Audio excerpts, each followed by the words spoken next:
Hello, how's it going? Not a gorgeous day like yesterday, but it's a day. So today, seniors, I know I'm watching a graduation today. Oh, that's a piece of plastic there. I'm watching a graduation day on YouTube or Facebook Live, whatever, because I have some seniors that are graduating today, graduating virtually. So, seniors, I know this has not been the year. Students in general, people in general, this has not been a normal year. If you lost loved ones during this time, probably didn't have the funeral you would want. That would probably the people deceased probably deserves. If you got married during this time, probably didn't get the wedding you really dreamed of. But guys, we're almost out. Seniors, class of 2020, which I can't believe I'm saying because 20 years ago I was in high school. Wow. Congratulations. Great job. So, I want to talk about 1 Timothy chapter 4. The bulk of the passage would be 11 through 4, verses 11 through 14. So, 1 Timothy chapter 4, verses 11 through 14. Now, go read those. Look at it, but remember the context of what's going on here. Right now, this is Paul writing to a guy named Timothy, a guy who was mentoring, or in Christian world, discipling. He was mentoring Timothy, a younger man, to become a minister. And if you have a cute little heading on there, you see instructions for ministry. And now, I'm not saying everybody in year 2020 is going to become a minister, but y'all are going to do ministry somehow. And this is very important to know.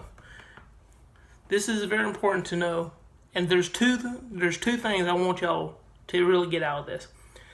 If you probably see a verse you probably recognize. 1 Timothy chapter 4, verse 12. Let no one despise your youth. Instead, you should be an example to the believers in speech, conduct, in love, in faith, and in purity. You probably heard that, but I also want to put the context that way it's right. Paul's talking about ministry. Timothy's about to enter ministry.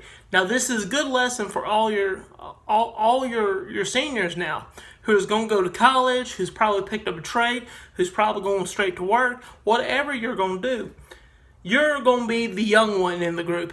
Seniors are going to be freshmen again. You 18-year-old who's going to start working, there's going to be a guy who's worked there for 30 years and knows more than you.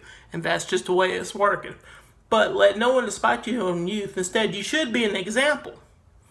And now he's talking about in the Christian world. Right, you should be an example in there, but you also should be an example in the secular world. In your speech, in your conduct, in your purity.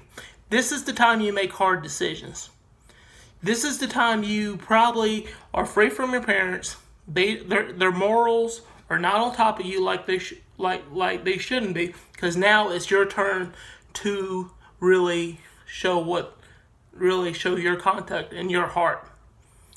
It's your time to make hard decisions about not having sex before marriage, about not partaking in parties that you know you shouldn't, about not doing certain things or saying certain things. This is time you also have to defend your faith. This is a time you're going to be not just so-and-so's son, but you're going to be so-and-so. You're going to be that person. So let no one despise your youth, but you should be an example to believers. And I'm going to extend that saying non-believers as well. In your speech, your conduct, in your love, your faith, and your purity.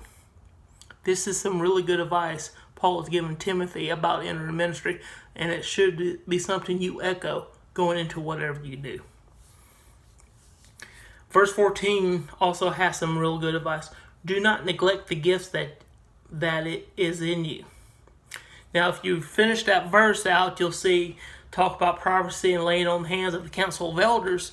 So that, again, as we talked about, he's talking about Timothy's entering ministry, and that's the way you ordained. Even to this day, that's the way ministers get ordained. But every one of you everybody has a gift. I'm not the best public speaker. I'll be the first one to tell you. And I think most people would notice that. But There is gifts that I bring to the table at my church. There is gifts that other people bring to the table. There is gifts. My wife brings different gifts in our marriage than I brought. Everybody brings different gifts, and now it's time to fine tune those gifts, seniors, and really figure out what is God calling you to do. And I pray that is ministry. But you know what? We need nurses. We need people at the gas station. I need people to fix my car. I want teachers for my children. I want people to utilize their gifts, just like Timothy was about to. He's about to utilize his gifts. So do not neglect the gifts that you have. Hey, have fun today, seniors. Take care. Bye.